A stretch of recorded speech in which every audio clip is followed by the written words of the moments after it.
Ayo, sertifikasikan dirimu.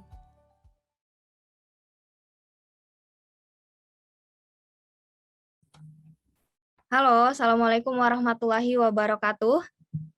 Halo teman-teman, kedengaran suara saya?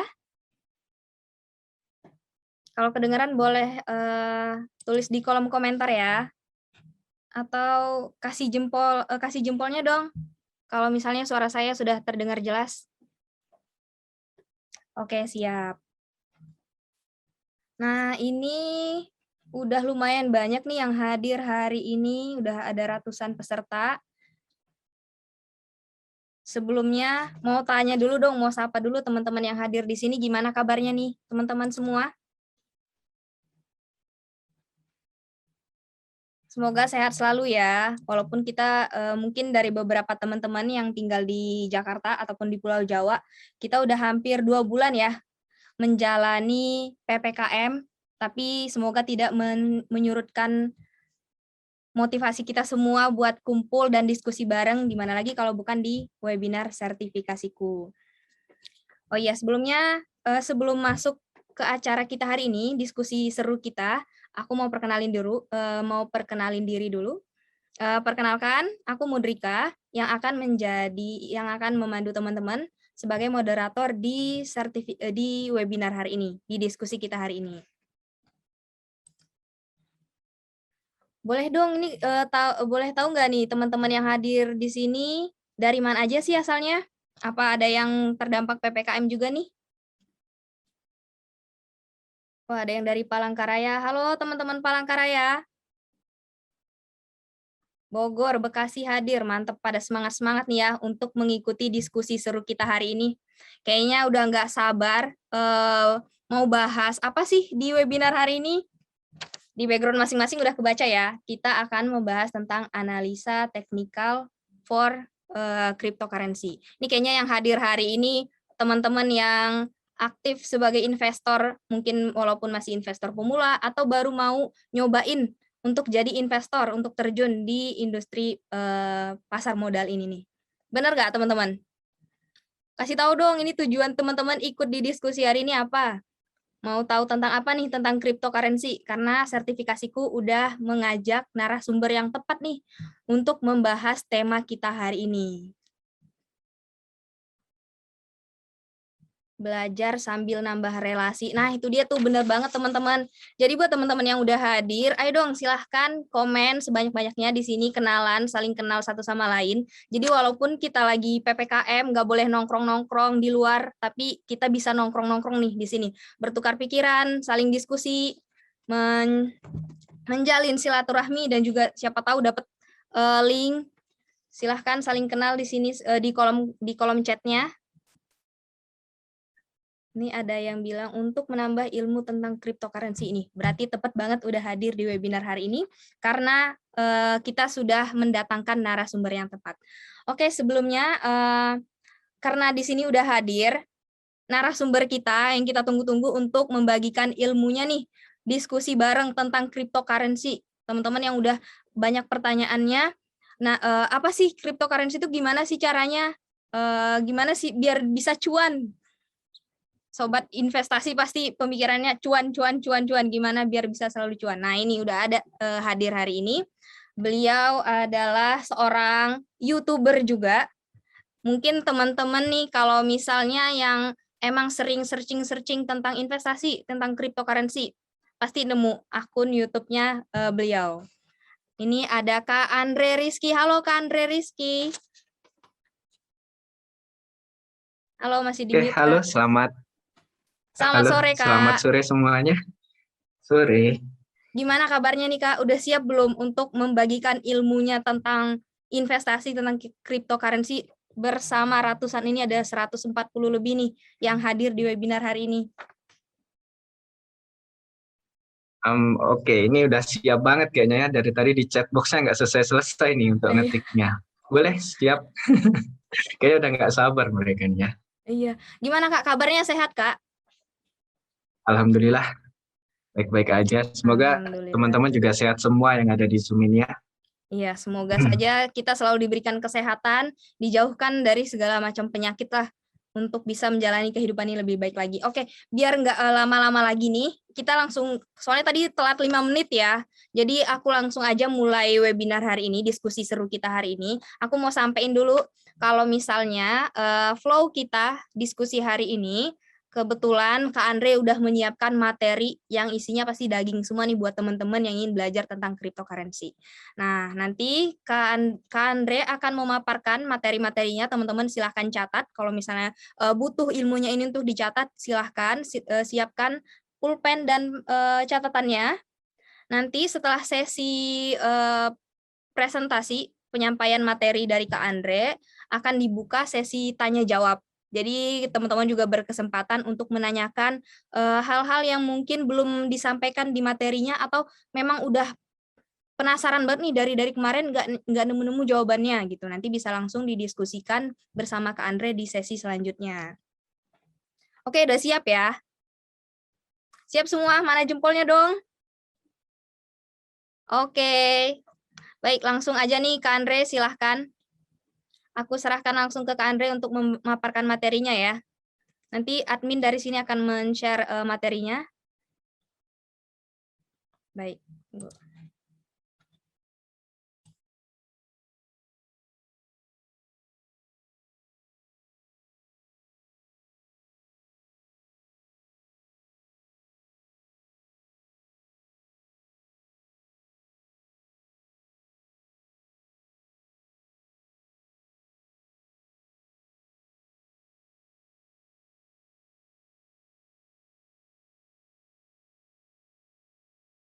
Oke, teman-teman semuanya sambil nunggu untuk di-share screen beberapa materi yang sempat aku bikinkan.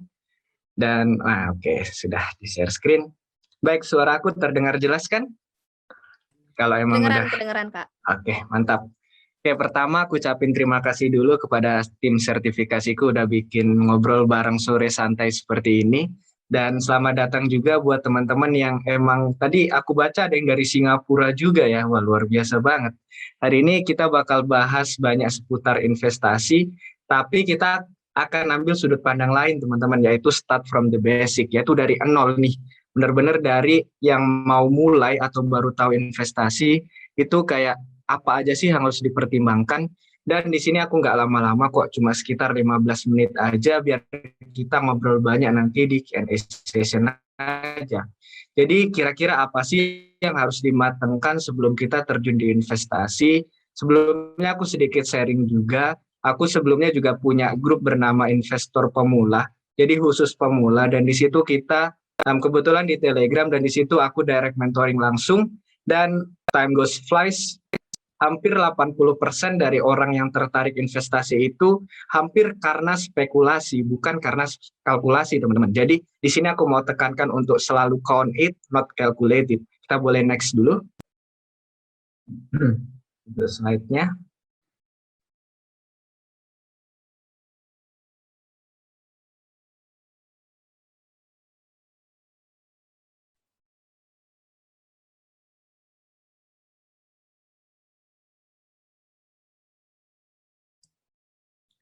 Mungkin bisa ditunggu sebentar ya Kak ya, dari adminnya nanti akan dipersiapkan. Ya, sama aku mau kenalin diri dulu kali ya. Sebelumnya kenalin diri, aku Andri Rizky. Sebenarnya aku juga masih sharing, masih belajar gitu, bukan berarti aku expert di dalam investasi. Cuman kebetulan aku emang lebih dulu join di investasi kayak itu teman-teman. Jadi harapannya yang aku sempat nyangkut-nyangkut nih, jadi harapannya semoga kalian belajar dari itu. Ya nggak apa-apa lah ya, emang namanya investor pemula, paling nggak harus ngerasain dulu nih psikologi investasinya. Dan di sini makanya aku mau tekankan di basic, kenapa orang-orang itu banyak nyangkut, karena ya itu untuk basicnya belum kuat tapi udah mau return yang tinggi aja. Cuman balik lagi kalian bisa cek aja untuk YouTube atau IG aku Andri Rizky Investasi. Di situ benar-benar aku ambil sudut pandang pemula kok teman-teman. Kita next lagi langsung aja ke materinya.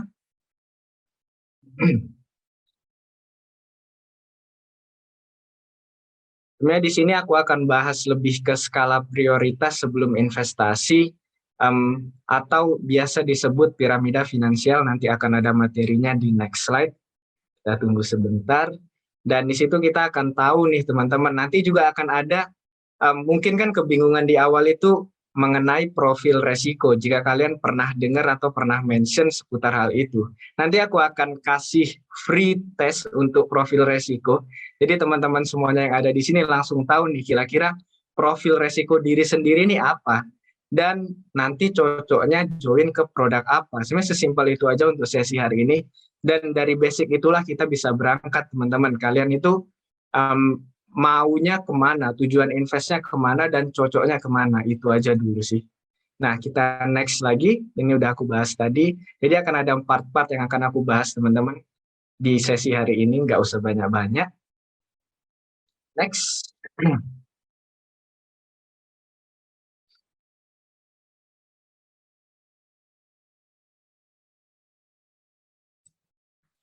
Kak, mungkin ada gangguan sedikit nih, boleh mungkin ada gangguan sedikit, nanti saya coba share dari manual dari sini dulu ya Kak. Mohon ditunggu sebentar teman-teman, ya diskusi kita agak terkendala sedikit. Sebentar ya teman-teman semua. Sambil ngobrol-ngobrol boleh di chat box aja diketik teman-teman, mau penasaran soal apa. Nanti kita bisa sambil ngobrol. Karena nanti kita akan lebih banyak ngomongin ini hidup sangkuters. Ya kayak gini lah untuk investor pemula. Jadi ya emang seperti itulah yang harus kita rasakan. Kita untuk dunia trading khususnya, karena untuk investasi sama trading itu sedikit berbeda juga. Dan konsepnya it should be harus ada trading plan. Kalau trading, kalau investasi itu kalian emang berjangka waktu teman-teman kayak gitu. Pakai aplikasi apa Kak kalau trading di kripto? Ya kalau aplikasinya itu banyak banget teman-teman. Dan mungkin aku nggak bisa mention di sini. Kalau kalian penasaran bisa main-main ke IG aku aja. Di situ ada banyak banget. Dan untuk saran dari aku, kalian bisa cek di bigmarketcap.com.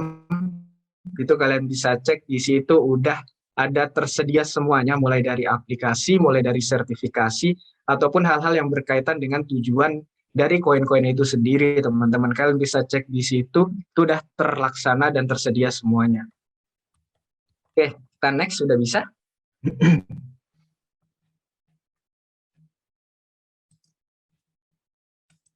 Siapa tahu bisa nggak sangkut lagi habis dapat dari sini. Untuk nyangkut itu sebenarnya nggak harus di avoid sih, atau nggak harus dijauhin. Cuman setelah kita nyangkut, next plan kita itu apa teman-teman? Nah, di sini ada pertanyaan yang harapannya nanti kita bisa jawab bareng. Kalau saya punya 10 juta, maka saya akan invest di mana ya? Apakah taruh di bank aja dengan ya per bulan kena biaya admin, atau taruh di suatu produk investasi saat kita kerja, uang kita juga ikut kerja.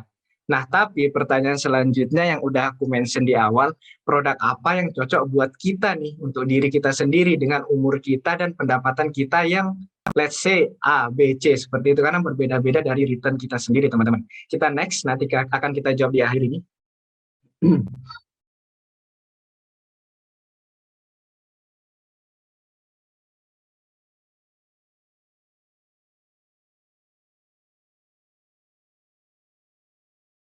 Nah, oke. Di sini ada yang namanya piramida finansial, teman-teman. Sebenarnya prinsipnya simple sih. Finansial piramida ini dapat dijadikan salah satu referensi keuangan untuk diri sendiri, karena basically aku juga pakai, yaitu yang pertama paling basic atau di nomor 1 kalian bisa lihat, yaitu managing your money, yang berfokus meningkatkan penghasilan dulu, baru mengurangi utang. Jadi tugas kalian pertama itu dulu teman-teman. Nah, jika udah masih ada alokasi nih dari basic tersebut, baru boleh naik ke tingkat selanjutnya, yaitu building your safety. Ini berkaitan sama asuransi dan dana darurat. Based on experience aku di grup investor pemula, 2 tahap basic inilah yang biasa orang lewatkan, dan ya lewat gitu aja, dan mereka cenderung langsung lompat ke tahap 3 yang namanya accumulating wealth, atau udah ngomongin return dari investasi. Dan banyak juga yang nanya, Kak, kalau aku ngutang di bank untuk investasi di kripto, boleh nggak? Itu banyak banget yang nanya ke aku karena lihat returnnya sebegitu gede kan. Jelas jawabannya nggak boleh teman-teman, karena itu udah di basic dulu. Jangan sampai kalian nambah utang untuk naik ke step 3. Di paling basic tugas kita udah harus ngurangin utang dulu, dan pastinya jangan menukar sesuatu yang tidak pasti dengan sesuatu yang pasti. Maksudnya apa? Ya, market itu nggak pasti, teman-teman. Dan kita pasti bayar utang plus bunganya. Jadi jangan nukar hal tersebut. Jadi kalian harus komplit dulu 2 tahap basic baru ngomongin return. Sedikit saran dari aku nih, untuk yang mau naruh dana darurat atau yang ada di tahap keempat itu teman-teman bisa masukkan kalau pernah dengar RDPU atau reksadana pasar uang atau deposito bank. Cuman saran aku lebih prefer ke RDPU atau reksadana pasar uang karena returnnya itu nyampe 6-8%, teman-teman. Kalau deposito kan biasanya 5. Nah, biasanya dana darurat aku tuh berapa? Itu tergantung dari tingkat resiko kalian juga. Biasanya untuk aku 12 dikali pengeluaran per bulan. Contoh, biaya hidup aku 3 juta nih per bulan. Jadi aku harus punya dana darurat di produk investasi tersebut sebesar 12 dikali 6 atau paling enggak 36 juta. Nah, pasti pertanyaannya kenapa 12, Kak? Jadi paling enggak nih worst case-nya kita dipecat atau enggak ada income atau untuk di produk high risk high return kita itu nyangkut, kita masih ada hidup nih, masih ada bisa hidup untuk 12 tahun ke depan. Jadi itulah pentingnya dana darurat yang harus teman-teman siapkan yang di poin keempat itu, teman-teman. Nah, setelah kita continue di hal yang paling basic tentang piramida ini dan kalian udah fix nih, udah punya dan udah lewati step ke-5 sama ke-4, kita bisa next slide lagi, kita akan ngomongin ke profil resiko, teman-teman. Nah, untuk profil resiko ini umumnya itu dibagi menjadi 3 pada dasarnya, teman-teman. Seperti yang kalian tahu, itu ada profil resiko konservatif, moderat, dan agresif. Konservatif ini cenderung akan takut resiko. Pasti pertanyaan teman-teman semua, Kak, ini apa dan aku di mana? Itu kan. Cuma nanti kita akan lakukan tes simple, jadi kalian bisa jawab langsung dan tahu langsung kira-kira profil resiko kalian itu yang mana. Di sini aku kasih gambaran aja, konservatif itu pasti takut akan resiko, dan biasanya produk ini cocok untuk naruh dana darurat karena kecil banget resikonya. Gambaran aja di RDPU atau reksadana pasar uang, biasa resiko itu di angka 0,2% dengan potensial return 8% per tahun, teman-teman. Apakah itu kecil? Ya, untuk let's say untuk dari di compare sama kripto emang kecil banget. Itu even in hour atau di dalam sehari aja itu kalian bisa dapat 8%. Ini kalian butuh waktu 1 tahun untuk dapetin itu. Cuman resikonya tentu juga kecil, teman-teman. Kemudian kita naik lagi nih di moderat atau agresif. Dua profil resiko ini cenderung mirip, yaitu fokus on return yang membedakan di jangka waktunya.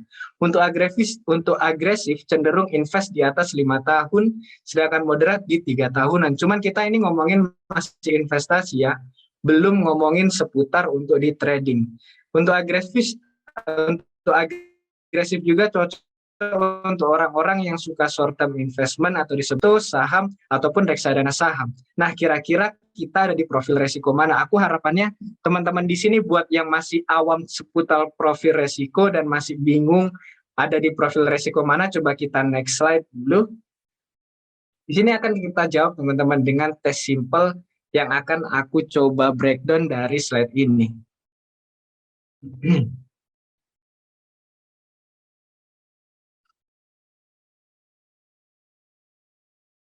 Nah, di sini akan ada 4 pertanyaan seperti itu. Dari pertanyaan-pertanyaan ini ada poinnya, teman-teman. Nah, tugas kalian apa? Tugas kalian cukup menjawab dari pertanyaan ini. Oke, kita ke pertanyaan pertama. Manakah tujuan investasi saya? Yang pertama, apakah untuk memperoleh pendapatan berkala yang dapat memenuhi kebutuhan hidup? Atau yang kedua, untuk memperoleh pendapatan berkala namun sekaligus dapat memperoleh pertumbuhan atas investasi, atau yang terakhir nih, untuk memperoleh nilai investasi yang maksimum dalam jangka yang panjang. Kalian bisa jawab dulu dan hitung poinnya. Ini kalkulasi poin nanti di akhir sampai semua pertanyaan. Kita kasih waktu 5 detik kali ya untuk kalian bisa lihat-lihat dulu pertanyaan dan jawabannya. Yang kedua, oke, kalian catat aja dulu. Berarti kalau pilih yang 2, poin kalian 2. Kalian catat dulu sampai akhir. Nah, kita lanjut ke pertanyaan kedua kali. Jadi kalian ingat-ingat dulu untuk poin kalian dan teman-teman semuanya.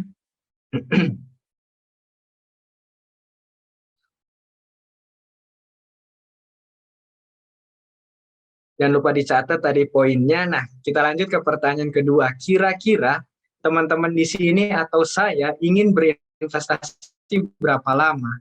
Kurang dari 2 tahun, antara 2 sampai 5 tahun, atau lebih dari 5 tahun? Kalian bisa catat di total sama sebelumnya juga. Kita kasih 5 detik lagi deh untuk lihat-lihat. Wih, udah banyak banget yang jawab. Hampir lebih dari 5 tahun. Atau 1 tahun udah cukup, Kak. Berinvestasi cukup 1 hari, itu bukan investasi. Fix trading kalau seperti itu. Udah dapat ribuan persen kok. Oke, kita bakal show the proof ya. Untuk yang ngomong seperti itu, kita akan cek dulu dengan investasi. Oke, kita lanjut ke pertanyaan ketiga. Nanti akan ada 4 pertanyaan, teman-teman. Cukup kalian hitung aja jumlah poin teman-teman semuanya yang ada di sini. Nah, kira-kira nih, kalau aku pegang atau kalau saya, teman-teman semua, pegang produk investasi turun nih 25%, maka saya akan jual secepatnya daripada rugi terus, tahan dulu, kan tujuannya untuk 3 tahun ke depan. Atau beli lagi nih, mumpung diskon. Kira-kira yang mana? Beli lagi buka, wih lagi hype memang buka ya. Analisis tren dulu. Oke, udah mulai dapat basicnya. Kita akan coba sudut pandang yang sangat-sangat pemula, teman-teman di sini. Average down, udah pada tahu average down ya. Oke, kita masih ada last question, Kak.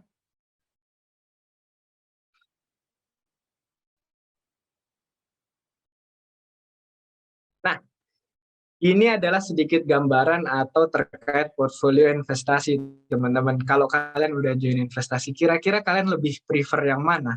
Dengan potensi untung 8%, tapi resikonya 2%, atau untungnya 30, resikonya 10, atau untungnya 50, tapi resikonya juga lebih besar, teman-teman, 30%. Kalian prefer yang mana untuk portfolio investasi, teman-teman semuanya? Kita tunggu, kayaknya masih bingung nih kalau soal ngomongin persentase nih. 1. Oke, untung 8%. Resikonya lebih kecil. Yang ideal sih 1 atau 2. Harus pilih salah satu dong. Gak bisa dua-duanya. 2 cari aman. Oke, udah pada jawab nih kayaknya. Nah, dari poin-poin itu, dari awal sampai 4 pertanyaan itu, teman-teman, kalian total semuanya jumlah poinnya. Dan coba ketik di chat box totalnya berapa. Mulai dari pertanyaan 1 sampai 4. Karena kita akan coba untuk lihat ya, ada 6, 11, 9. Oke, kita coba aja next slide. Kita akan lihat kalian ada di profil resiko yang mana, teman-teman.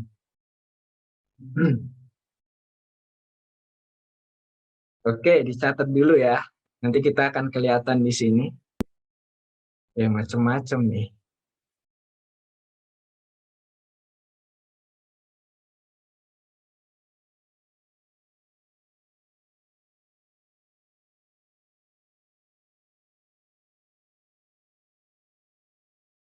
Sembilan. Oke, bisa next slide, Kak.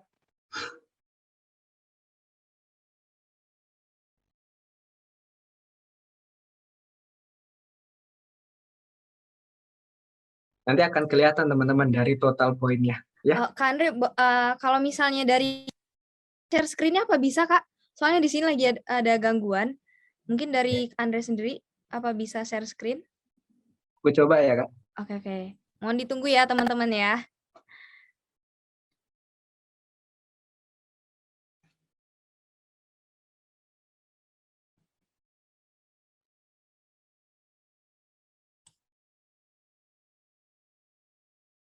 Udah nggak sabar. Oke, seperti ini. Mungkin udah ter-share screen belum ya?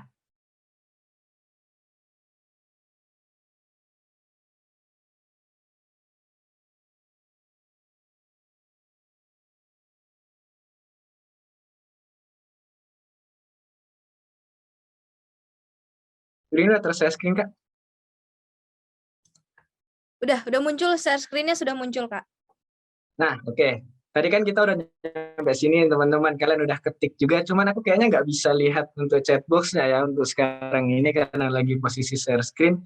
Jadi dari total poin-poin investasi kalian itu, kalian bisa lihat nih di sini, teman-teman. Nah, di sini ada beberapa poin yang kalian udah ketik tadi ya. Mungkin aku nggak bisa lihat sekarang. Dan untuk di 4 sampai 6 poin tentu untuk profil resiko kalian berada di konservatif yang mana mengutamakan yang tadi teman-teman, basicnya yang penting ada dulu, resikonya nggak ada, tapi terus tumbuh nih aset aku. Dan beda lagi dengan moderat, dia lebih ngutamain intinya returnnya itu di atas 6% dan kurun waktunya di atas 3 tahun. Itu bisa masuk ke reksadana obligasi, reksadana campuran, atau ke produk-produk yang teman-teman mungkin sering dengar namanya peer-to-peer, itu juga masih ke moderat. Kemudian yang agresif, yang peer-to-peer moderat itu yang untuk modalnya diasuransikan seperti itu teman-teman. Jadi kalau kalian rugi juga nggak bisa hilang semuanya. Biasanya kan peer-to-peer itu hilang semuanya modalnya. Nah agresif itu kalau poin kalian di atas 9 poin. Itu biasanya toleransi resikonya itu lebih tinggi dan tujuan utamanya itu sangat ke return. Jadi untuk basic atau toleransi resikonya dia udah punya, itu contohnya kripto, saham, reksadana saham, kayak gitu. Dan harapannya di sini udah pegang semua ya untuk profil resiko diri sendiri dulu. Oke, kita coba next. Nah, setelah tahu profil resikonya apa, piramidanya udah terbentuk, baru kita ngomongin nih untuk di produk investasinya. Kita coba next lagi di sini. Sebelum kita bentuk untuk produk investasinya, tentu teman-teman semuanya harus belajar ngedivers untuk portfolio semuanya. Yang paling basic yaitu kalian bisa lihat di sini. Kita coba compare aja di sini saham kita anggap ya, bukan sama, cuman kita anggap aja di sini hampir sama seperti kripto untuk resiko dan returnnya. Nah, sedangkan RDPU itu sama kayak deposito teman-teman. Kita anggap aja cuman tentu berbeda. Yang pertama di sini yaitu 100% reksadana pasar uang atau deposito. Tentu ini cocok untuk dana darurat yang aku mention di awal tadi. Nah, yang kedua di 80% obligasi plus 20% reksadana pasar uang, itu biasanya untuk nyimpen baik dana darurat masih oke, cuman dia untuk pertumbuhannya tentu di atas 6%. Ini biasanya ngincer ya hampir ke moderat sih. Cuman biasanya untuk aku emang lebih fleksibel seperti ini. Jadi aku taruh 80% di obligasi ketimbang full di pasar uang. Karena pasar uang emang benar-benar konstan teman-teman. Jadi 6-8% nggak bisa nambah nih. Cuman kalau ada di obligasi itu bisa nambah dan resikonya juga masih oke lah 2% seperti itu. Nah, yang paling oke untuk jujur aku yang paling ketiga, karena di situ emang pembagiannya masih enak lah seperti itu. Jadi kalian kenapa aku saranin ketiga itu karena tentu coba kita masukkan 60% di pasar saham atau di kripto plus 30% di obligasi. Sebenarnya kenapa sih? Intinya simple sih, ketika once itu saham itu turun, obligasi masih naikkan untuk portfolio investasi kita. Plus kalau saham kita turun, kita bisa yang disebut tadi average down. Average down itu beli saat rugi. Tentu kita harus siapkan duit itu dulu. Nah, duit itu kita taruh di RDPU atau reksadana pasar uang. Instead of saham emang kita coba tradingkan atau investkan, itu depends on profil resiko yang udah kalian tahu tadi. Jadi kalian ada dana saving nih untuk paling enggak average down saham atau produk high risk high return teman-teman semuanya. Kemudian yang paling tinggi, yang paling ekstrim lagi, yaitu ada di 80% saham. Ini emang benar-benar fokus di trading sih menurut aku. Dan untuk dana daruratnya dimasukkan di RDPU yang biasanya untuk average down juga sih. Atau paling enggak average up juga masih ngetrend kok sekarang ini. Yang mana kalian masih ada kesempatan untuk masuk meskipun produk itu lagi bullish atau lagi ke atas teman-teman. Jadi akan ada dua istilah, yaitu bullish untuk tren naik dan bearish untuk tren turun seperti itu. Kita coba next, kita udah hampir paham nih untuk diversifikasi investasi dan pastikan kalian ngebagi ya, jangan sampai 100% hanya di satu produk. It's gonna wrong sih menurut aku karena once itu turun benar-benar akan turun teman-teman, atau once itu naik kalian akan ketinggalan hype seperti itu kalau kalian nggak bagi aset kalian. Kita next. Nah ini di pertanyaan awal tadi, kira-kira kalau aku tanya lagi, kalau saya punya 10 juta, maka akan saya invest kemana? Sekarang udah tahu belum jawabannya? Kalau udah tahu, coba tulis di chat box ya, meskipun nanti aku coba baca deh di akhir kayak gitu. Harapannya kalian udah paham dan udah punya basic, dan udah tahu nih tujuan investasi kalian kemana, kayak gitu teman-teman. Kita Ini udah ada next yang lagi, jawab kita akan jawab obligasi nih, pertanyaan itu. kan Re? Udah ada beberapa yang jawab obligasi, Mantap. emas, tetap pilih kripto, Oke. ada yang ke saham juga. Mantap. Nah, kita udah mau ngomongin kripto teman-teman untuk di high risk high return. Di sini yang aku ngomong tadi untuk teman-teman semuanya, aku sangat rekomendasikan untuk cek selalu di coinmarketcap.com. Why? Karena kalian akan trennya atau hype-nya itu nggak ketinggalan. Di sini untuk teman-teman yang selalu nanya ke aku kayak, Kak, untuk pemula kira-kira koin kripto yang masih oke dibeli yang mana ya? Aku selalu ngasih di top 5 big market kripto, teman-teman.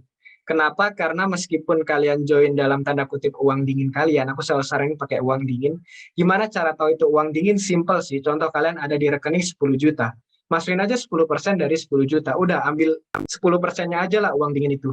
Jadi once itu emang rugi atau untung ataupun gimana nanti uang itu akan pergi, paling nggak kalian udah punya knowledge dari market itu sendiri. Itu yang paling mahal sih menurut aku sebagai pemula. Karena untuk pemula itu terlalu fokus di return sih menurut aku, dan itu emang harus dirubah dikit untuk cara pola pikirnya. Kan itu modal kalian masih kecil tuh. Nah, kalian akan menuju modal yang lebih besar. Apa modal utamanya? Ya knowledge dari market itu sendiri.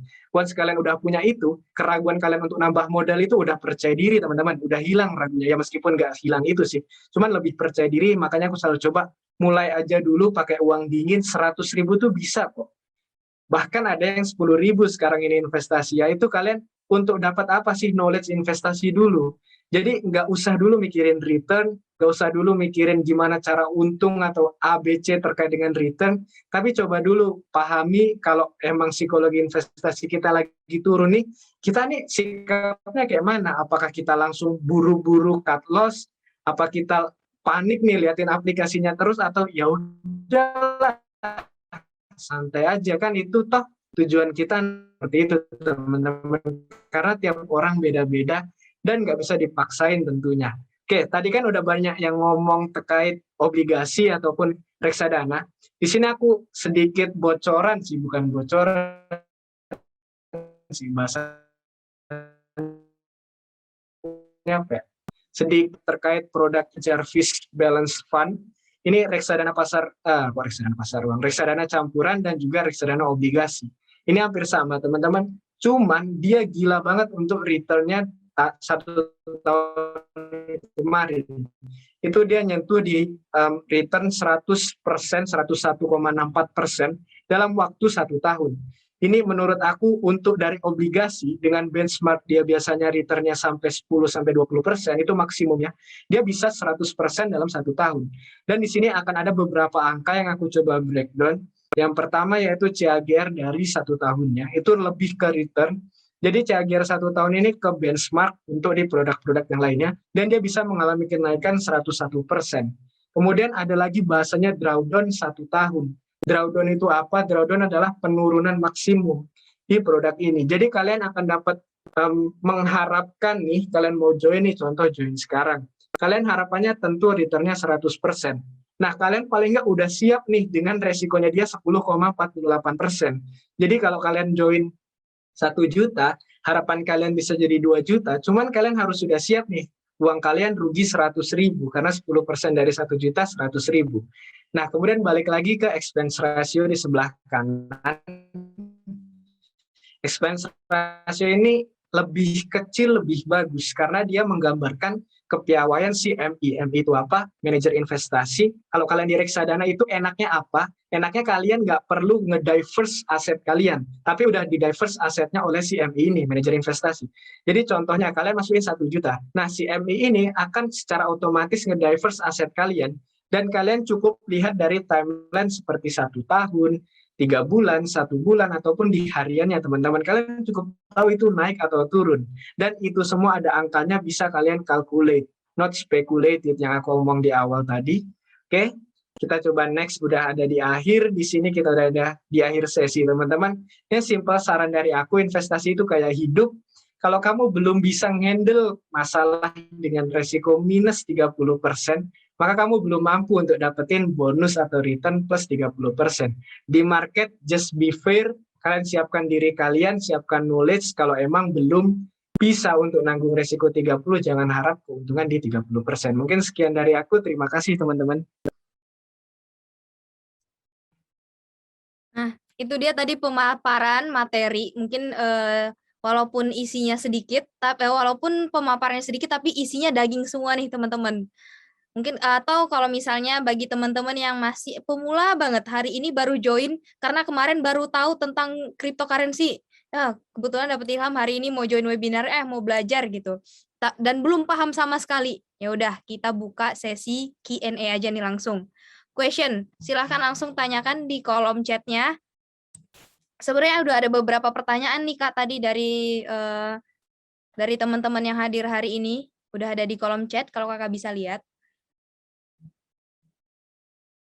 Tapi sebelumnya gimana nih teman-teman? Makin paham kah setelah dapat pemaparan atau semakin wah kayaknya masih banyak nih yang harus dipelajarin gitu?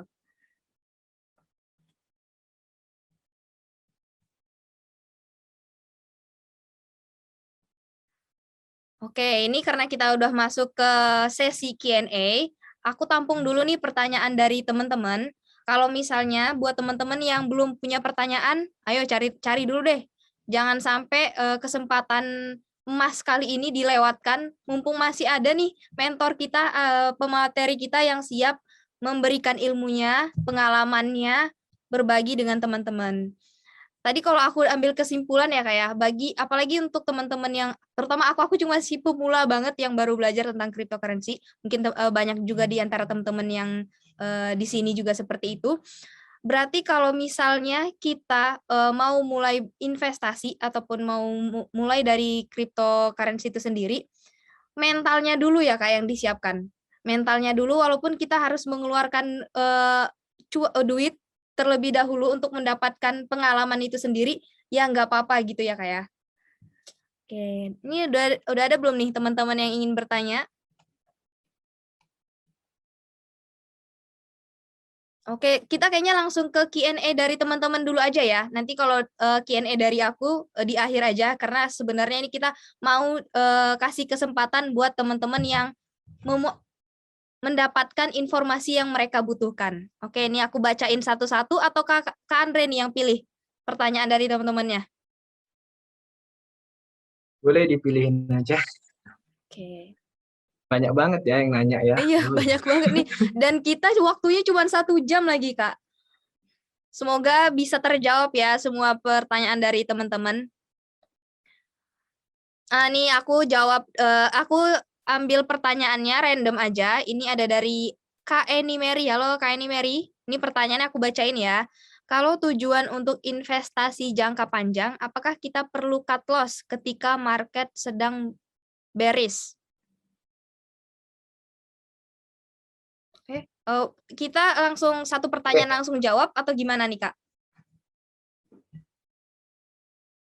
Boleh langsung satu pertanyaan aja, biar teman-teman langsung dapat feedback juga. Nah ini, gimana nih Kak? Oke, tadi kan balik lagi ke tujuan investasi. Kalau kalian udah tahu dan udah paham tentang psikologi investasi dan tujuan kalian udah jelas nih Kak, tujuan aku 3 tahun atau 5 tahun. Kalian nggak perlu bingung market seminggu ke depan teman-teman, nggak perlu bingungin itu karena balik lagi tujuan kalian kan udah ditetapin di awal. Dan biasanya cara menyikapi market down itu seperti apa? Tentu yang tadi aku bilang diversifikasi aset itu penting banget. Kenapa? Karena itu tadi untuk menanggulangi hal-hal yang memang berbau hanya besok, hanya minggu depan, hanya bulan depan. Nah, kalau itu emang udah bisa di calm down dengan aset-aset naik yang lainnya, yang ada di RDPU kan tentu growth terus. Yang ada di obligasi juga tiap bulan pasti growth. Dan pasti itu ya, itu udah pasti growth dan karena resiko sama returnnya itu emang kecil banget. Cuman growth-nya nggak segede itu. Nah, kalian akan bisa alihkan psikologi kalian dari saham tadi yang high risk high return ke obligasi, ke pasar uang. Jadi kalian udah stick to target lagi nih untuk ke 3 tahun ke depan. Apakah returnnya minimum kah atau returnnya lebih kecil kak? Kan aku bisa average down, kan aku bisa apalah istilah banyak banget yang emang lebih sifatnya charting teman-teman. Yes, itu bisa, balik lagi tujuan kalian. Ini emang kita ngomongin ke tujuan sih. Kalau emang tujuan kalian emang untuk besok atau untuk minggu depan, ya udah langsung aja stick to trading teman-teman. Dan emang itu lebih menggiurkan. Cuman ya itu tadi, jangan lupakan resikonya. Per minggu kalian trading 10% itu juga ada potensi kerugian 5-10% juga. Jadi kalau kalian masukin 10 juta nih, kalian udah siap nih paling enggak rugi 1 juta dari modal kalian. Jadi udah siap berkurang 9 juta dari total aset kalian, teman-teman. Sesimpel itu aja kok untuk investasi. Nggak perlu ngomongin, Kak, bisa nggak sih aku invest 1 juta tapi bisa jadi 10 juta? Wow, itu udah kenaikan berapa kali lipat. Jadi jangan ngomongin hal-hal yang emang nggak mungkin, teman-teman, kayak gitu. Di market itu sangat simple sebenarnya, cuman perlu lebih untuk stick to target plan kita aja sih, gitu aja untuk aku. Nah, berarti ini masih nyambung juga sama materi yang tadi Kakak bahas ya. Jadi di awal pahami dulu nih kita tipe investor seperti apa. Nanti kalau udah dapet pilihannya, ya udah kita udah nyaman aja nih mau di mana untuk investasinya. Ini langsung ke pertanyaan berikutnya ya Kak ya. Kita mengejar waktu juga, soalnya yang nanya makin banyak, takut kasihan nggak terjawab semua nih. Oke, aku bacain selanjutnya dari Carla Laksita. Kak mau tanya dong, saya bingung cara menganalisis pasar. Langkah-langkah untuk belajar menganalisis pasar bagaimana ya, Kak? Ini gimana nih maksudnya nih, Kak? Oke, Bisa dijawab? oke. Oke, untuk cara menganalisis pasar kita ambil sudut pandang tadi teman-teman belum pernah nganalisa pasar dan mau nganalisa itu. Caranya simple untuk dari aku sendiri, itu biasanya ada timeline, teman-teman.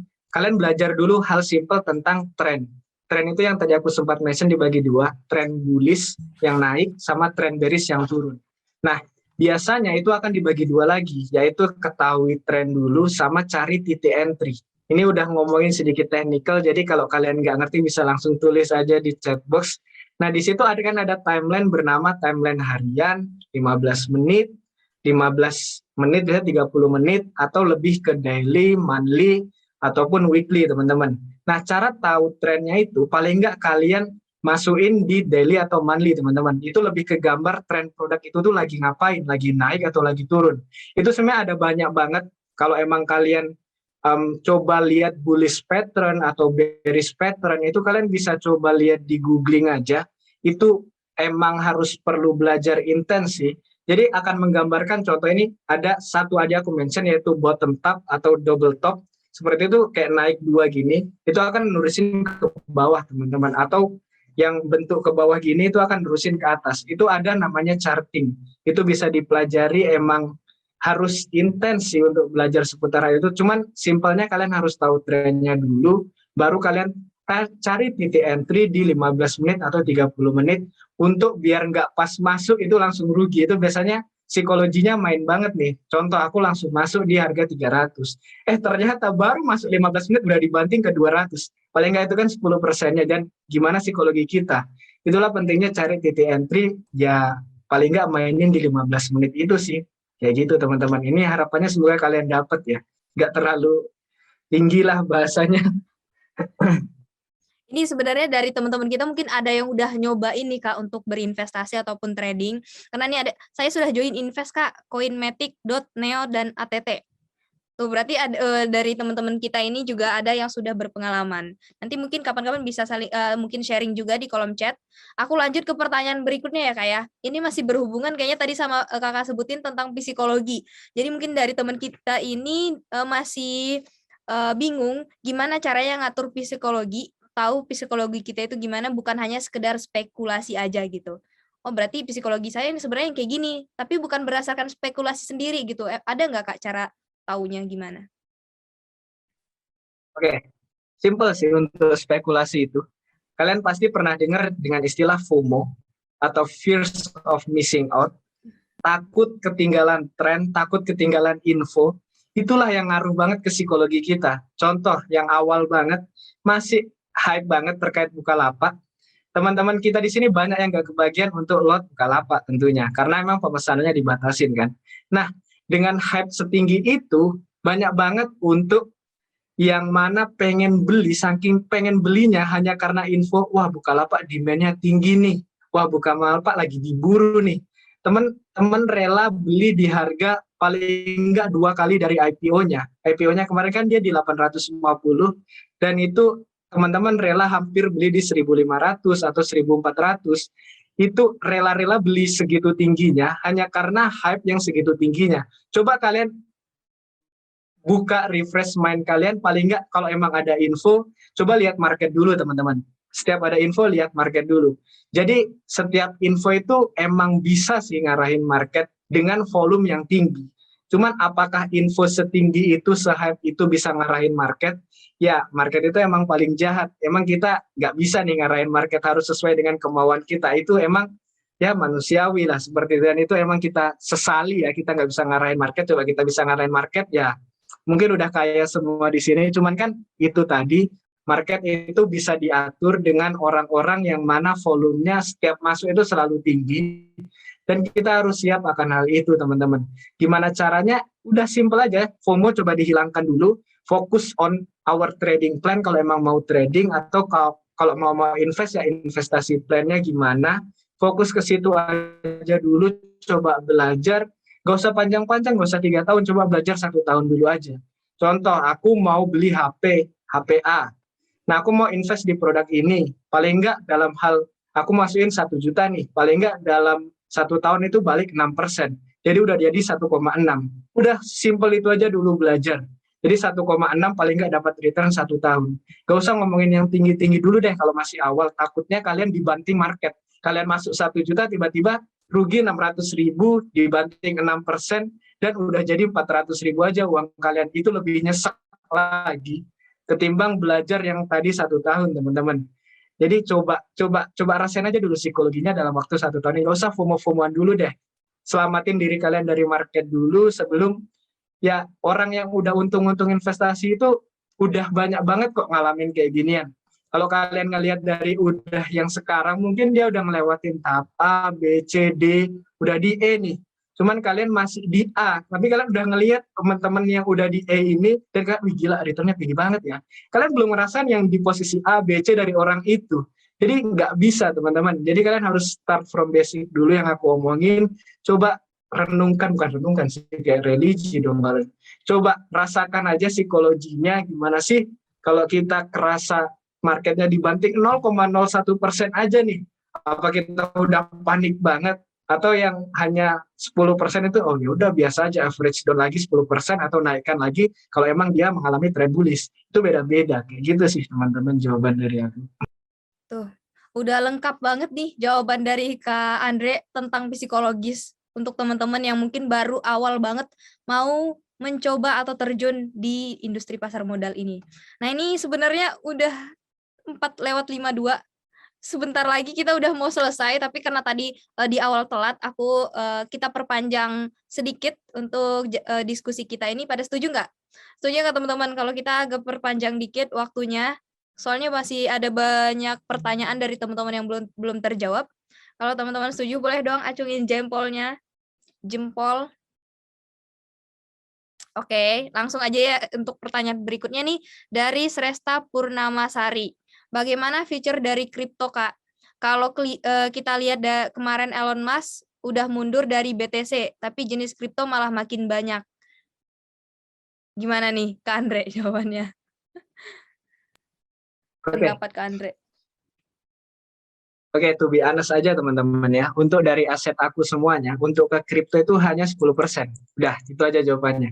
Hanya 10% dari aset aku alokasikan ke kripto. Gimana futures dari kripto? Aku nggak mau nge-avoid kalau kripto itu dalam tanda kutip uang panas ya, yang sering disebut, atau hot market seperti itu. Cuman balik lagi, kalau kripto ini bisa jadi uang resmi atau uang digital yang emang udah disertifikasi oleh sebuah lembaga, simpel itu aja. Karena jujur untuk di transaksi internasional itu sekarang mungkin udah mulai shifting nih dari PayPal ke cryptocurrency. Nggak tahu ya, aku udah ngalamin hal itu dan udah real banget. Dalam artian real, aku udah ngalamin dan udah mencoba hal itu, dan itu lebih praktis. Dari segi biayanya lebih mudah. Cuman satu lagi nih lawan kripto nih, yaitu fluktuasi. Cuman sekarang ini lagi gencar banget yang namanya staking coin. Staking coin itu apa? Staking coin itu simpelnya kalian ngeistirahatkan sejumlah koin. Jadi contoh kalian punya 10 koin gitu di TKO atau toko token seperti itu. Kalian istirahatkan 10 koin itu dan kalian akan dapat 0,02 bunga dari koin tersebut. Jadi dengan kalian mengistirahatkan koin itu, maka kalian akan dapat 0,02. Nah, menurut aku itulah untuk jalan utama paling nggak nahan fluktuasi dari kripto ini. Karena itu benar-benar nggak bisa ditahan dan sesuka hati aja. Bahkan dengan simple Twitter itu aja, market bergerak teman-teman. Bergeraknya sebegitu ngerinya. Dan apakah kita salahkan Twitternya? No, kita salahkan psikologi kita sendiri ini. Yang emang ngelihat Twitter A, B, C, D aja udah langsung jual, langsung beli, langsung banyak banget deh orang-orang unik-unik. Jadi itu coba sih ya, menurut aku kalian nggak salah untuk coba cryptocurrency. Cuman untuk aku nggak akan invest lebih dari 10% dari aset aku ke kripto. Gitu aja sih simpelnya dari jawaban aku. Nah, itu dia tadi teman-teman jawabannya tentang cryptocurrency, pendapat dari Kak Andre ya. Mungkin bisa diambil juga pengalaman dari Kak Andre untuk diterapkan atau jadi pengalaman juga nih untuk teman-teman dalam melakukan cryptocurrency. Nah, ini sebenarnya pertanyaannya mungkin teman-teman yang menanyakan ini baru pemula banget nih Kak. Kita juga dan teman-teman yang di sini juga mungkin banyak yang bertanya-tanya tentang hal ini. Bagusnya trading kripto itu kapan sih Kak? Dalam waktu 24 jam itu ada jam-jamnya nggak pilihannya gitu? Oke, bagusnya trading kripto kapan Kak? Kalau aku bisa jawab ini aku udah kaya teman-teman. Cuman biasanya ada beberapa saat seperti itu, biasanya disebut emang lagi ya happening, cuman itu hampir berkaitan dengan FOMO juga. Cuman biasanya emang teman-teman manfaatin demand-nya. Biasanya itu berkaitan sama volume. Ketika volume itu udah naik di atas 10.000 transaksi atau even nyentuh yang seperti Bukalapak, cuman belum terjadi di kripto juga, itu ada di coinmarketcap.com, kalian bisa cek. Di situ transaksi volumenya kalau emang udah nyentuh di atas 1 juta atau 100.000, itu kalian bisa ikut tren teman-teman. Ikut tren itu dalam artian ketika itu udah masuk volumenya, kalian coba ikut volume tersebut.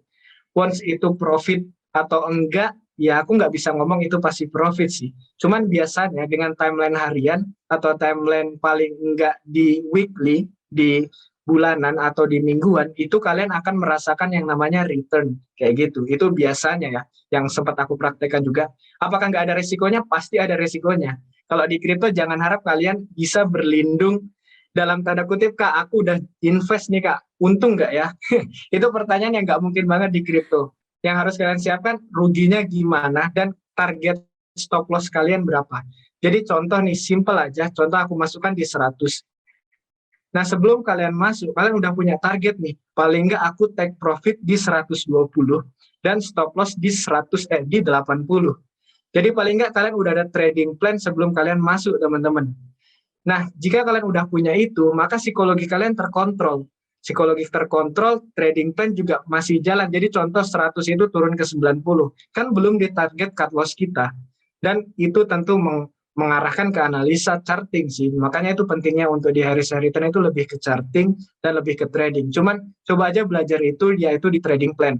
Kalau trading plan udah jalan, pasti untuk psikologi ikut jalan kok. Kayak gitu aja sih paling. Oke.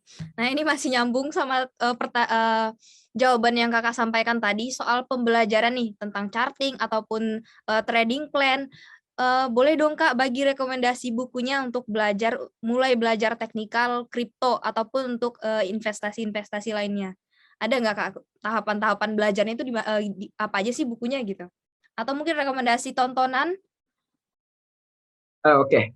Kebetulan aku nggak kutu buku teman-teman, jujur aja. Aku emang nggak hobi baca buku. Dan untuk dari aku lebih ke visualization aja. Jadi paling nggak aku biasanya dari setiap market yang aku nemu kayak pergerakan, kan biasanya ada namanya candle kayak gitu. Di setiap produk pasti ada candle-nya. Candle itu yang kayak grafik gitu teman-teman kalau kalian pernah buka. Dan kalian bisa buka di tradingview.com. Itu kalian bisa buka semua produk ada di situ, mulai kripto dan saham. Nah, dari situ akan membentuk beberapa charting atau pattern. Dari pattern-pattern itu kalian bisa search semuanya. Contoh dia lagi turun, tradingview.com. Itu kalian bisa buka aja. Nah, dari situ akan terbentuk, teman-teman, akan terbentuk dalam tanda kutip, kalian bisa langsung search aja kira-kira pattern ini nandain apa ya, namanya apa, dan gimana cara untuk menyesuaikan dengan trading plan kita. Itu emang agak sedikit rumit sih, cuman worth it untuk learn. Aku masih belajar kok. Aku untuk sharing seputar pattern itu mungkin belum di level itu, cuman I'm still learning untuk ke sana. Jadi untuk teman-teman yang mau belajar itu belum telat banget karena pattern itu terus bertumbuh, makin banyak, dan untuk market ini makin luas lagi. Yang kemarin Bukalapak IPO bahkan hampir 2 kali lipat harga IPO dalam 2 hari, teman-teman. Bayangkan aja untuk market sebegitu, menguntungkan atau ngeri tergantung dari teman-teman semuanya. Mungkin itu aja sih. Untuk rekomendasi tontonan, kalau teman-teman pernah cari, pasti kalian akan nemu channel YouTube yang namanya Andi Senjaya. Itu oke banget, aku sering ngomong sama kokonya juga. Kalian bisa search aja YouTube Andi Senjaya, di situ dia emang charting analisis, dan aku belajar dari situ teman-teman terkait dengan charting. Itu kalian worth it to know, dan dia emang basicnya ada, bukan basicnya ada, tapi perspektif untuk bawa ke kitanya itu ada, jadi dia emang gak seperti menggurui, tapi sharing gitu teman-teman. Seperti itu paling untuk aku rekomendasi tontonan. Ini masih banyak banget pertanyaan. Sebenarnya aku bingung nih. Dari tadi kan aku yang pilih. Boleh nggak Kak? Dari Kak Andre nih yang pilih. Nanti teman-teman di sini ngira, nih dipilih-pilihnya nggak sesuai nih. Coba dari Kak Andre dulu deh yang pilih pertanyaannya. Ini yang paling baru aja kali ya. Kak, boleh. bedanya? Kak, apa bedanya saham dengan kripto? Masih awam banget. Oke. Sebenarnya bedanya apa? Tentu beda teman-teman. Bedanya yaitu beda di produk dan beda di semacam sekuritasnya juga beda tentunya.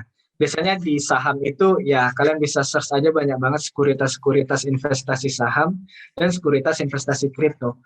Untuk sebenarnya dari segi resiko sama returnnya itu tentu lebih tinggi kripto.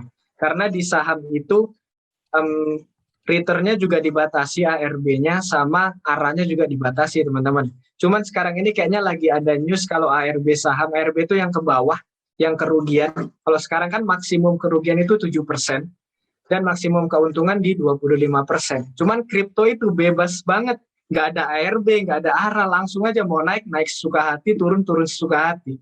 Dan itu emang berkaitan dengan demand sama supply di kripto sendiri. Nah, kenapa aku masih mempertahankan aset aku di saham? Ya karena ada batas itu, batas kerugiannya paling nggak sehari itu 7%, itu ruginya, dan untuk kenaikannya bisa 25%. Cuman sekarang ini lagi ada plan, katanya ARB-nya bakal balik lagi di 25%. Jadi kalian udah harus siap-siap nih kalau emang plan dari market itu di saham khususnya, itu ARB-nya bisa di 25%. Ya bahaya banget sih emang, tapi ya emang seperti itulah untuk di dunia trading teman-teman. Segitu aja. Mau informasi juga nih untuk teman-teman, link absennya nanti akan dibagikan oleh admin di akhir sesi ya, di akhir acara hari ini, diskusi hari ini. Ini aku kasih kesempatan 2 pertanyaan lagi, boleh nggak Kak Andre? Walaupun kita udah lewat nih waktunya. Boleh, masih banyak kayaknya. Oke. Ya, pertanyaan dari Zal. Aplikasi untuk trading pemula terbaik apa, Kak? Rekomendasi dari Kak Andre sendiri. Oke, ini nggak apa-apa berarti ya sebut produk ya. Oke. Boleh lah ya teman-teman ya, untuk belajar. Oke, untuk pemula biasanya aku selalu sharingkan di YouTube aku itu menggunakan ada namanya aplikasi Pintu untuk kripto. Aplikasi Pintu, cuman minusnya aku nggak bawa aplikasi Pintu ya, aku dengan perspektif aku, minusnya kalian nggak bisa set harga. Jadi contoh kalian masuk di Ethereum, ya udah setnya manual dari aplikasinya. Dan kalian nggak bisa contoh set harga di 7.500 gitu lah, let's say ya. Di harga 7.600. Kalian mau set di 7.500 nggak bisa. Kalian langsung auto kebeli sesuai dengan sistemnya. Itu biasanya menurut aku harganya cukup tinggi, dan setiap kita jual dan juga contoh nih jual di harga kita maunya di 7.500, dia bakal jual lebih tinggi teman-teman, dan fee-nya kalian dapat lebih rendah. Contoh kalian dapat di harga 7.500, cuman yang masuk ke rekening kalian di harga 7.300. Cuman dari user friendly-nya oke banget dari Pintu. Nah, saran kedua aku langsung ke Binance aja sih. Biasanya Binance itu meskipun emang belum banyak banget yang ngomong ke aku, Kak, Binance kan belum tersertifikasi di Indonesia atau A, B, C, cuman kan dia emang pasarnya internasional. dan dia emang nggak perlu sertifikasi di Indonesia sih menurut aku, karena dia udah worldwide dan udah emang semua orang transaksi di situ. Kalian bisa set harga, kalian bisa main di perspektif juga untuk di kripto, dan di Binance Future juga emang oke banget sih menurut aku. Dan di situ kalian bisa ngirim-ngirim kripto yang seperti aku bilang di awal tadi, transaksinya teman-teman. Dan contoh nih, kalian mau beli kripto di teman kalian di harga let's say 1 juta. Nah, kira-kira dapat Ethereum berapa itu di Binance bisa. Kalian bisa set dan bisa lihat untuk dapat koin berapanya kayak gitu teman-teman. Itu aja paling 2 produk itu yang advance di Binance, yang pemula di Pintu. Cuman minusnya itu untuk Pintu. Nah, itu dia tadi teman-teman, udah dapet ya, udah terjawab ya. Bagi teman-teman yang mungkin baru mau coba, bisa dicobain dulu rekomendasi dari Kak Andre. Oh ya, ini teman-teman bisa nyalain mikrofonnya nggak? Aku kasih kesempatan untuk 2 orang yang mau nanya secara langsung, nyalain kamera dan mikrofonnya. Bisa langsung tanya ke Kak Andre. Jadi yang dari kolom chat kita nggak dibacain lagi ya. Udah cukup nih. Ada yang mau bertanya? Kak Pradana? Kak, mau nanya dong, Kak. Boleh, Ya, baik, silahkan. Kak. Aku di Satu-satu ya, teman-teman. Kita servernya banyak banget ya, atau jaringannya banyak banget ya. Halo, Kak Pradana, boleh diulang kembali. Ini kita bergantian ya. Nanti aku pilih. Silahkan raise hand. Nanti aku pilih salah satu dari teman-teman di sini yang boleh menyalakan mikrofonnya. Kak Pradana, boleh diulang lagi pertanyaannya? Oke, baik, Kak. Sebelumnya terima kasih telah diberikan waktunya, Kak, ya. Di jaringan kripto sendiri kan ada banyak sekali ya, kayak contohnya dari BSC, BEP, ERC, dan lain-lain ya, kayak, dan dari Ethereum pun ada. Nah, misalkan aku dari jaringan ERC ini mau transfer ke BSC, itu apakah bisa? Jika misalkan emang itu bisa, fee-nya bakal besar.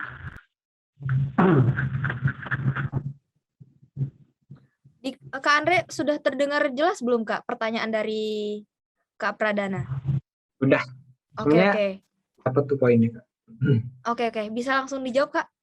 Oke, sebenarnya itu kan cara ngirim koin kan.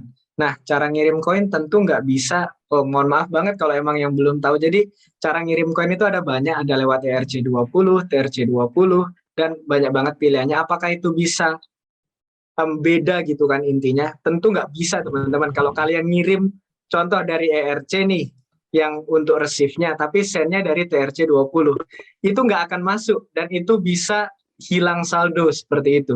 Itu jangan kalian coba shifting kayak gitu, nggak bakal bisa. Dan untuk saran dari aku pakai ERC20 aja karena biayanya paling rendah, di harga 1 USDT itu sekitar 14 ribuan. Karena kalau di TRC itu kalau enggak 4 USDT kalau nggak salah, itu untuk biayanya. Cukup tinggi sih. Itu aja, mungkin semoga menjawab. Udah terjawab ya, Kak Pradana. Ini untuk penanya berikutnya, aku kasih kesempatan untuk Kak Sylvia nih. Udah raise hand? Mau bertanya, Kak Sylvia? Ya, mau, Kak. Oke, silahkan. Perkenalkan, nama aku Sylvia dari Politeknik Bisnis dan Pasar Modal. Oke. Kak, aku mau nanya, gimana sih cara Kakak memilih saham berdasarkan analisa teknikalnya? Oke. Gimana, Kak Andre? Udah? Oke. Bisa langsung dijawab, Kak? Oke, wah, nanyanya tinggi-tinggi ya. Aku nggak expect pertanyaan tentang technical analisa. Luar biasa banget teman-teman di sini. Ini sebenarnya butuh experience sih teman-teman untuk ngomongin analisa teknikal. Cuman aku coba bahas aja, jadi mohon maaf kalau emang teman-teman yang emang nggak nyambung atau belum in that level untuk analisa charting. Sebenarnya simple, caranya tentu cari titik entry dulu. Yang tentu untuk saham sama kripto, cari titik entry yang aku mention di awal tadi, di timeline paling nggak di 15 menit. Jadi setelah kalian tahu titik entry-nya, kalian bisa lihat trennya. Saya 2 hal itu aja dulu. Emang akan ada banyak banget kalau akan kita bahas, mungkin nggak selesai di 5 menit ini. Itu banyak banget untuk di pattern-pattern yang ada di saham. Cuman basicnya 2 itu aja. Ketahui tren dan cari titik entry. Kalau 2 itu basicnya kalian udah ketahui, paling nggak untuk di trading harian atau mingguan, itu kalian paling nggak udah dapat profit ya. belum tentu profit tapi udah dapat profit karena cari titik entry-nya udah dapat. Gimana cara cari titik entry terbaik? Itu butuh kalian lihat beberapa kali market, beberapa kali nyoba untuk tahu pattern tertentu. Saat kalian lihat, contoh nih ada candle, kan ada candle yang kayak T, ada yang seperti ini, itu banyak banget jenis candlenya. Itu coba kalian pahami. Jadi contoh candle yang seperti ini dan hijau bawahnya itu artinya apa? Candle yang merah atasnya baru bawahnya ada T-nya itu artinya apa? Setelah kalian coba lihat itu tahu artinya, pasti deh yakin untuk cari titik entry itu mudah banget teman-teman. Cuman nggak bisa dan nggak selesai untuk dibahas hari ini, itu banyak banget. Dan dua itu aja, trend sama cari titik entry mungkin dari aku. Udah terjawab ya Kak Sylvia untuk pertanyaan dari Kak Sylvia tadi. Oke, sebenarnya tadi yang pertanyaan dari Kak Sylvia adalah pertanyaan terakhir nih yang bisa disampaikan langsung oleh teman-teman karena waktu kita juga udah selesai dari tadi harusnya. Tapi ini ada satu pertanyaan khusus dari sertifikasi untuk teman-teman yang mungkin belum terwakili nih Kak. Pertanyaan penutup sebelum kita sesi foto untuk dokumentasi dan kenang-kenangan. Boleh ya Kak Andre? Kak Andre kayaknya udah banyak banget ilmu yang disampaikan sampai bingung ya Kak ya. Pertanyaannya mau pilih yang mana juga. Oke, mau milih lagi nih? Oh, udah cukup sih Kak kayaknya. Udah cukup. Okay. Nah, makanya nih buat teman-teman yang mau ada part 2-nya, boleh nggak Kak kita bikin part 2-nya nih? Waduh, boleh kalau mau. Nah, kalau misalnya mau dan ayo bujuk Kak Andre-nya boleh screenshot webinar hari ini, taruh di Instagram kalian, di Instastory mungkin, tag akun sertifikasiku dan juga akun Kak Andre. Nanti kita lihat kalau misalnya banyak yang berminat, kita boleh adakan yang kedua ya Kak ya. Oke, ini pertanyaan terakhir nih Kak, penutup. Do and don'ts dalam bermain cryptocurrency dong Kak, sebagai penutup untuk teman-teman hari ini yang mungkin akan diingat ke depannya apa sih yang harus dilakukan dan tidak boleh dilakukan saat melakukan cryptocurrency. Oke. Do and don'ts ya. Yang don'ts-nya dulu aja deh. Yang don'ts-nya tentu jangan join ke kripto kalau kalian belum pernah nyoba pakai uang dingin kalian. Karena itu akan mistake banget dan kalian belum tahu market. Dan jangan coba join ke kripto kalau kalian belum punya dana darurat. Oke. Sebenarnya dosnya banyak banget sih, kalau aku bisa mention semuanya nanti kalian akan terpukul paling enggak kayak, waduh ternyata aku join kripto ini kayak asal join ya. Yang ketiga saya simple, jangan join kripto kalau kalian belum ada asset allocation teman-teman. Asset allocation, contoh kalian masukin di saham berapa persen, di RDBO berapa persen. Cuman kalian bisa do itu dengan ya mulai aja dulu selalu gunakan uang dingin. Coba kalian bagi aja, spare aja, contoh di Kak aku punya aset allocation 1 juta nih. Kira-kira kripto berapa ya? Coba dulu 100.000 teman-teman, gak usah gede-gede. Gak usah langsung masukin 1 juta. Jadi contoh 1 juta itu kalian masukin 500.000 langsung potong setengahnya untuk dana darurat di RDPU. Dan 300.000 atau 400.000 masukkan langsung di obligasi dan 100.000 langsung masukkan aja di kripto. Udah sesimpel itu, coba kalian rasain psikologi kalian. Coba kalian rasain gimana sih aset alokasi kalian, apakah itu kurang Kak, ternyata returnnya kecil banget ya. Kak, ternyata oke ya, dengan aku nggak ngapa-ngapain, ini ternyata untung ya. Banyak banget dan jenis-jenis orang itu beda-beda. Mungkin itu aja sih dari aku. Oke, nah itu dia tadi beberapa materi yang udah disampaikan ke Andre, isinya daging semua.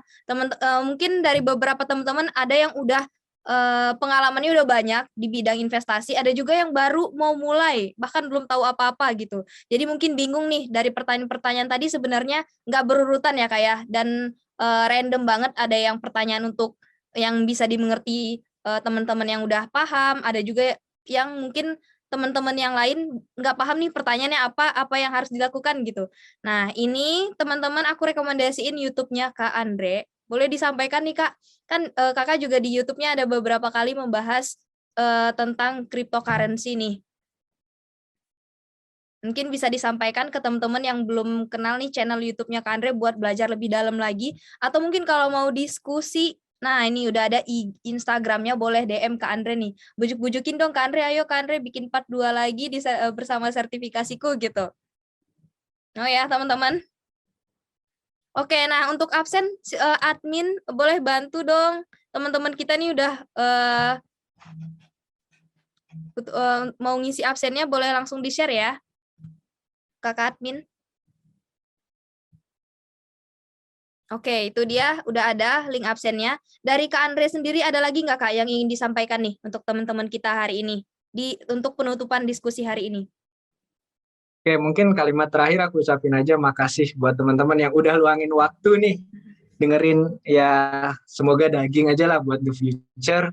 Cuman kalau emang mau next step-nya, semoga kalian langsung ke market aja gitu, nggak usah banyak teori lah ya. Teori itu boleh teman-teman dan penting, cuman langsung ke market aja biar kalian tahu betapa baik dan buruknya market itu. Mungkin sekian aja dulu dari aku. Makasih teman-teman. Sebelumnya makasih juga untuk Kak Andre, tapi sebelum live Zoom-nya, teman-teman kita mau foto bersama dulu dong, boleh ya? Nanti dari foto bisa di-upload di Instastory-nya masing-masing. Jangan lupa tag Instagram Kak Andre dan juga Instagram sertifikasiku. Boleh? Nyalain kameranya.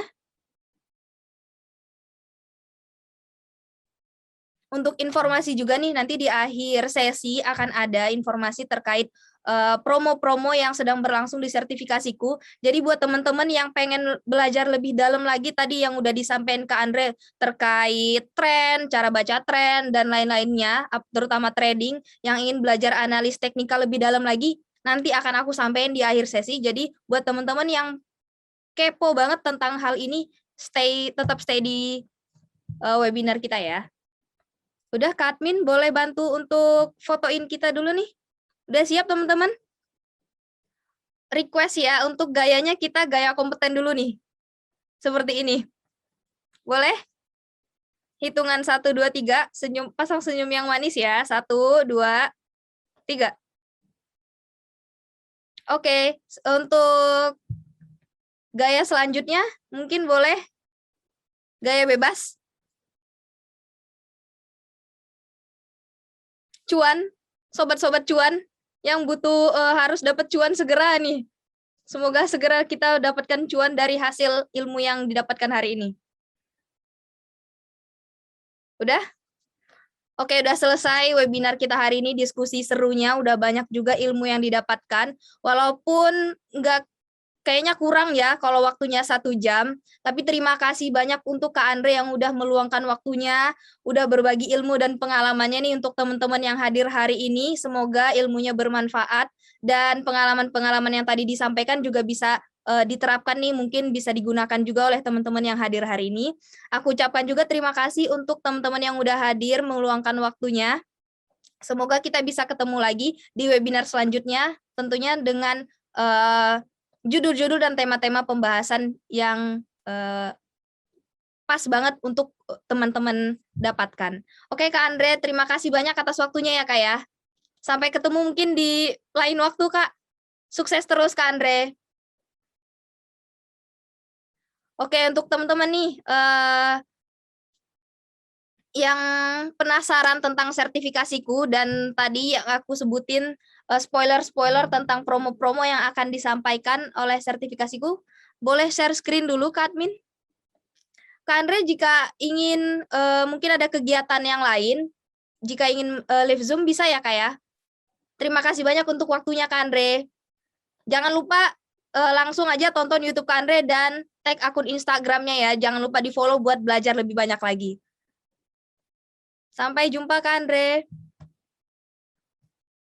Nah, ini dia, aku mau sampai ini tentang program terbaru dari sertifikasiku. Buat teman-teman yang tadi udah belajar tentang pasar modal, nah di sini akan ada kegiatan atau event dari sertifikasiku, yaitu festival sertifikasiku. Nah, di festival ini teman-teman akan mendapatkan 24 kali sesi webinar.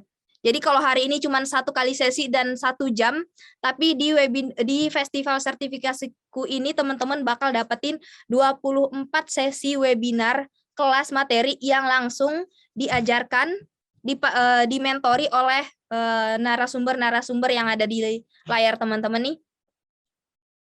Narasumber-narasumber expert semua, dan tentunya berbeda-beda setiap sesinya. Dan pembahasannya juga dari berbagai hal, dari berbagai bidang, ada food and beverage, fashion, bisnis yang tertarik di antara